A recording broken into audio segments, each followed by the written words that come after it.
Some in India, as you just heard, are accusing Pakistan of being responsible for these attacks. Let's talk about that and more with Pakistan's ambassador to the United States, Husain Haqqani. He's joining us. Mr. Ambassador, thanks very much for coming in. Thank you for having me. This individual who was captured, who was said to be Pakistani, said now to say he was trained in Pakistan. Your response? Wolf, the 9/11 attackers came from several different countries. No one blamed the governments of those countries, and I'm glad that no one is accusing the government of Pakistan, the military of Pakistan, or even Pakistan's intelligence services with any credible evidence this time around. The important thing to understand is that Pakistan has condemned this action. Pakistan is on the same side as India and the United States and the rest of the world in fighting terrorism, and I don't think that we will leave any stone unturned in helping with the investigation or dealing with any individual or group that might have connections with it, as long as we have evidence to move against them. The foreign minister of India did say this on Saturday. The preliminary investigation indicates that some elements in Pakistan are involved. Look, Wolf, here's the situation. Terrorists operate in so many countries these days. There have been terrorists that have been found in the United States training, they've been caught. That doesn't mean that the United States is to blame. The important thing is Pakistan is a victim of terrorism, India is a victim of terrorism. We need to put the burden of history behind us, work together, and make sure that both of us get rid of this terrorist menace that afflicts both our countries. A lot of intelligence, counterterrorism experts are pointing a finger at this group, Lashkar-e-Taiba, and I'm going to read to you from the New York Times today because I want you to respond. Lashkar-e-Taiba, which has a track record of attacks against India, has received training and support from Pakistan's premier intelligence agency, Inter-Services Intelligence, or ISI, according to widespread intelligence reports. That was in today's New York Times. Lashkar-e-Taiba is a group that has been banned in Pakistan. Of course, all such groups, Al-Qaeda is a banned group, but that doesn't stop Al-Qaeda from operating. The important thing is that the government of Pakistan will make sure that any group or individual that is found to be involved in this or any other act of terrorism is subjected to the same process that these groups have to be subjected to under international law. Let me just say one thing. Was this group, though, created by Pakistani intelligence?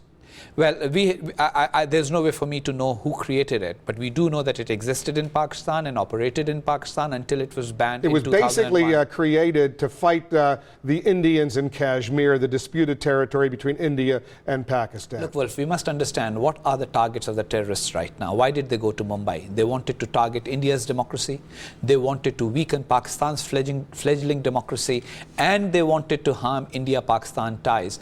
All these extremists want India and Pakistan to be at each other's throats so that they can flourish.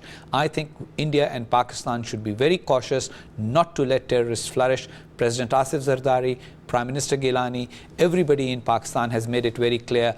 This time around, Pakistan is not going to give any quarter to any terrorist groups, and we want to work with India. We will cooperate in the investigation, and we'll make sure we get these guys if they have any connection to us. When you say you will cooperate, initially there was a report that the leader of the Pakistan Intelligence Service would actually go to India to help in this investigation, but that changed, and he no longer is going. They're sending others. What happened? Why did you decide that the head of ISI should not go?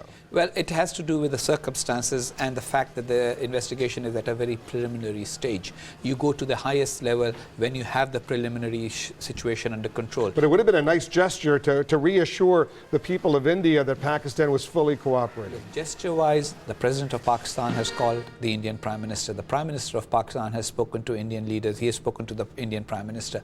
The Pakistani President has spoken to the Indian Foreign Minister. And I am here, through you, to tell our friends in India that we look upon you as neighbors. We have had problems in the past, but that does not mean that we will continue to have a negative view of each other in the future.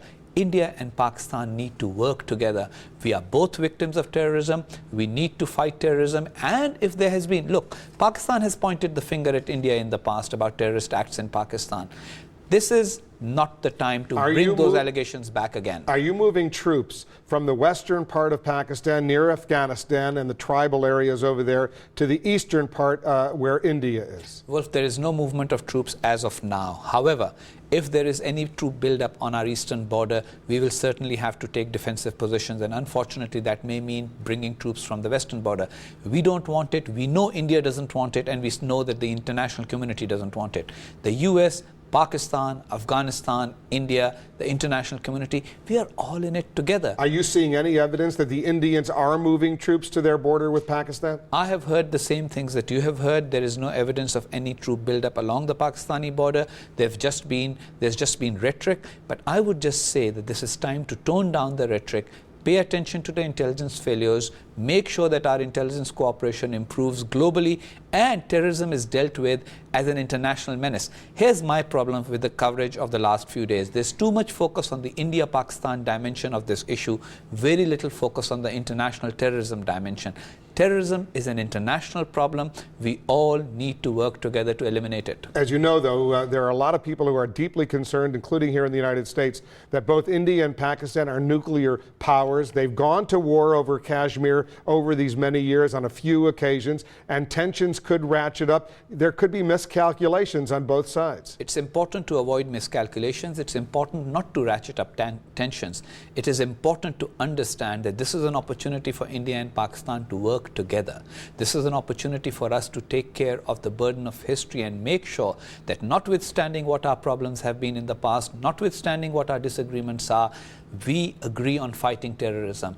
And the hearts of Pakistanis go out to the people in Mumbai. Look, many of the people who were killed, this was not about religion. Many of the people who were killed were Muslims, some were Christians, some were Hindus, some were Jewish. The important thing is that the terrorist is the enemy of all humanity, and we need to look upon the terrorists in that way. Ambassador, thanks very much for coming in. Good luck to all the people in Pakistan and in India. This is a tense moment right now. Thank you very much, Wolf.